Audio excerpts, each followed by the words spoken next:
मंडळी, माझं नाव आहे शरण्या कुलकर्णी. मी संघर्षण कराडे यांची वाढलेलं पान ही कविता सादर करीत आहे.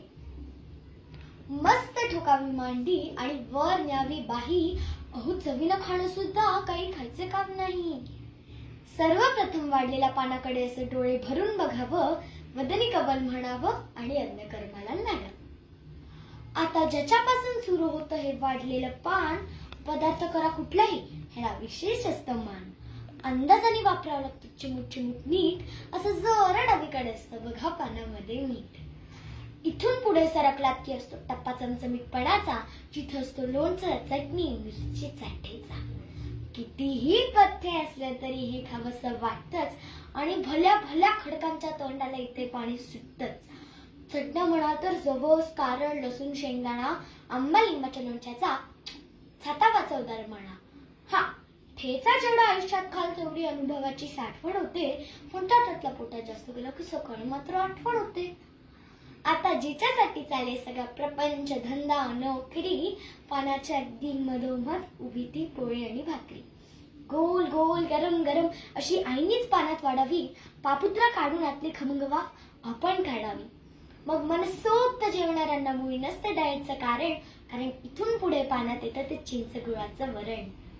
मग बाजूला कोण ह्याची चिंता आपण का करावी, अशी वरणात पोळी कुस्करावी आणि फुरकी मारावी. ह्याशिवाय दुसरं हे पोट काय मागतं, पण हा, चांगली भाजी करायला मात्र कौशल्यपणाला लागतं. चिरलेली, निवडलेली, वाफवलेली किंवा भरलेली, काहींच्या घरी ती असते हो, कालची थोडी उरलेली. उगाच क्रेडिट त्या कोंबडी बोकडांना गेलंय, या भाज्यांनी खरं सांगते आपलं जगणं समृद्ध केलंय.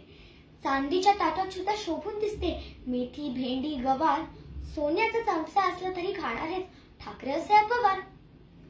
मग एकदा पोट भरलं की सुद्धा हे अवघड जगण्याचं कोडं. अवघड जगण्याचं कोडं, पण मन भरायला लागतं ना मंडळी ह्या देहाला गोड. मग इतकं जीवन सुद्धा राखावं बरं आग्रह करणाऱ्याचा मान, आणि चाटून पुसून स्वच्छ करावं ते वाढलेलं पान. मग ठेका देऊन पलंगावरती देह टेकवावा थोडा, इतक्यात कोणीतरी आणून द्यावा लवंग खोचलेला विडा. हेच ते वैभव आहे ज्यासाठी सगळे कष्ट करतो, पण समोर आल्यावर न जेवता फक्त पोट भरतो. त्याच्यामुळे तुमचं हे रक्त पिणारं यंत्र जरा बाजूला ठेवत जा आणि पानावर जेव्हा बसताना मंडळी तेव्हा मन लावून जेवत जा.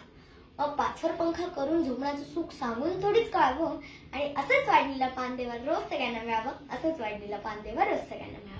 धन्यवाद.